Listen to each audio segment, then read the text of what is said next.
Assalamualaikum warahmatullahi wabarakatuh. Selamat datang di my YouTube channel. Halo sahabat dan bunda-bunda semua, apa kabar? Semoga semua dalam keadaan sehat ya, dilancarkan segala urusannya, diberikan rezeki yang halal dan berkah. Dan yang lagi sakit aku doain semoga penyakitnya diangkat oleh Allah Subhanahu wa taala. Amin amin ya rabbal alamin. Alhamdulillah bisa share lagi video aku serta menyapa sahabat dan bunda-bunda semua. Terima kasih ya telah mengklik video aku kali ini. Nah, ini aku beraktivitasnya di pagi hari ya. Ini tuh habis sahur aku langsung aja untuk cuci piring. Nah, aku tuh kalau habis sahur nggak ada tidur lagi ya sahabat dan bunda-bunda. Nah, di sini tuh lanjut aja aku cuci piringnya, nggak terlalu banyak juga karena berhubung aku juga di sini tuh cuma bertiga aja ya sama Hanan. Ini tuh piring dari semalam. Ikuti aktivitas aku kali ini, jangan di skip dan di video kali ini aku juga mau berbagi tips mengatur keuangan menjelang lebaran agar tidak over budget. Nah, seperti yang kita tahu sebentar lagi nggak kerasa kita akan memasuki bulan lebaran ya, Idul Fitri maksudnya. Nah, lebaran menjadi salah satu momen besar bagi kita untuk menjalin silaturahmi dan membuka pintu maaf. Banyak banget dari perantau yang pulang atau mudik gitu untuk berkumpul dengan keluarga besar. Nah, sebelum itu kita harus mengatur keuangan kita ya agar tidak over budget. Nah, yang pertama itu membuat perencanaan atau membuat anggaran-anggarannya gitu ya. Membuat perencanaan terutama di bulan-bulan menjelang Hari Raya Idul Fitri sangatlah penting. Hal yang perlu diperhatikan dalam perencanaan seperti pengeluaran untuk sedekah, untuk keperluan rumah, untuk mudik, hingga bagi-bagi THR ya sahabat dan bunda. Agar perayaan lebaran tidak terhambat masalah finansial, maka pastikan membuat perencanaan jauh sebelum lebaran, bahkan sebelum bulan Ramadan. Bisa juga perencanaan ini dilakukan saat awal bulan setelah menerima gaji. Catat semuanya secara detail. Nah, yang kedua tipsnya, tidak tergesa-gesa dalam membeli ya. Nah, setelah melakukan perencanaan dengan matang, jika masih ada rezeki lebih, kita itu harus menyimpan uang ya, tidak terburu-buru untuk melakukan pembelian, apalagi sampai membeli yang banyak gitu ya, yang memiliki diskon gitu ya, itu akan membuat kita tergiur dan jangan terburu-buru untuk membelinya. Karena di bulan Ramadan seluruh perusahaan dan produk memberi promosi yang luar biasa, membuat pembeli itu semakin tergiur dan terburu-buru untuk membeli. Dan yang ketiga itu tetap sisihkan uang ya. Walaupun pengeluaran selama lebaran sudah terplotting dengan baik, tetap menyisihkan uang sebagai persiapan untuk kebutuhan setelah lebaran. Apalagi biasanya setelah momen lebaran dimulainya sekolah untuk anak-anak ya. Jadi kita sebagai orang tua harus pintar-pintar untuk membagi keuangannya. Tips yang keempat, menentukan prioritas. Saat mengatur pengeluaran untuk Idul Fitri, alangkah baiknya mendahulukan hal-hal yang penting. Memprioritaskan keuangan untuk sedekah dan zakat. Baru setelah itu uang bisa digunakan untuk memenuhi kebutuhan sekunder lebaran seperti baju lebaran atau beli kue lebaran atau berbagi THR ya. Nah, yang kelima itu belanja lebih awal. Kalau tipsnya itu usahakan membeli bahan pokok atau sembako untuk hari raya itu lebih awal ya, atau di awal-awal Ramadan, karena nanti tuh mendekati hari raya Idul Fitri bahan pokok cenderung naik. Selain itu menjelang hari raya itu banyak orang yang berbondong-bondong mencari barang yang sama seperti membeli tepung, dan itu akan menjadi kelangkaan pada produk tersebut.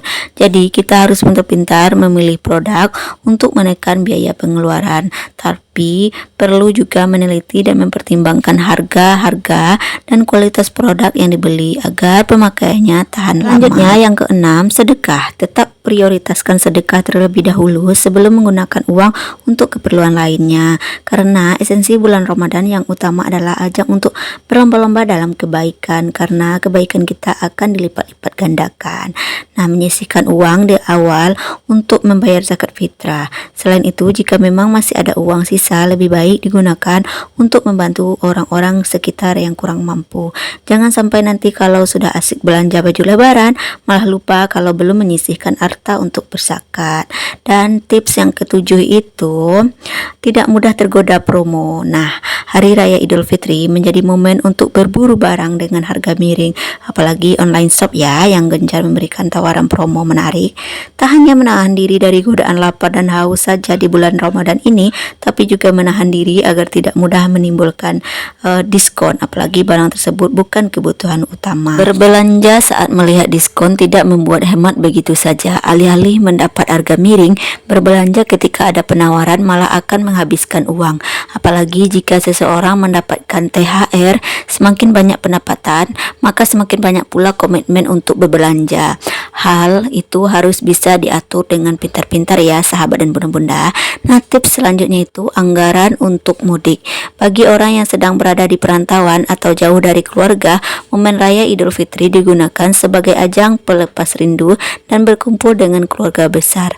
Oleh karena itu, bagi pemudik sebelum Lebaran hendaknya merencanakan biaya yang harus dikeluarkan untuk mudik, mulai dari tiket, perlengkapan selama perjalanan, hingga buah tangan untuk keluarga. Nah, itulah 8 tips mengatur keuangan sebelum Lebaran agar tidak over budget. Semoga dengan menerapkan tips ini, momen Lebaran bukan membuat seseorang kehilangan harta, namun sebagai momen untuk menjaga kestabilan finansial, bahkan hingga setelah Lebaran.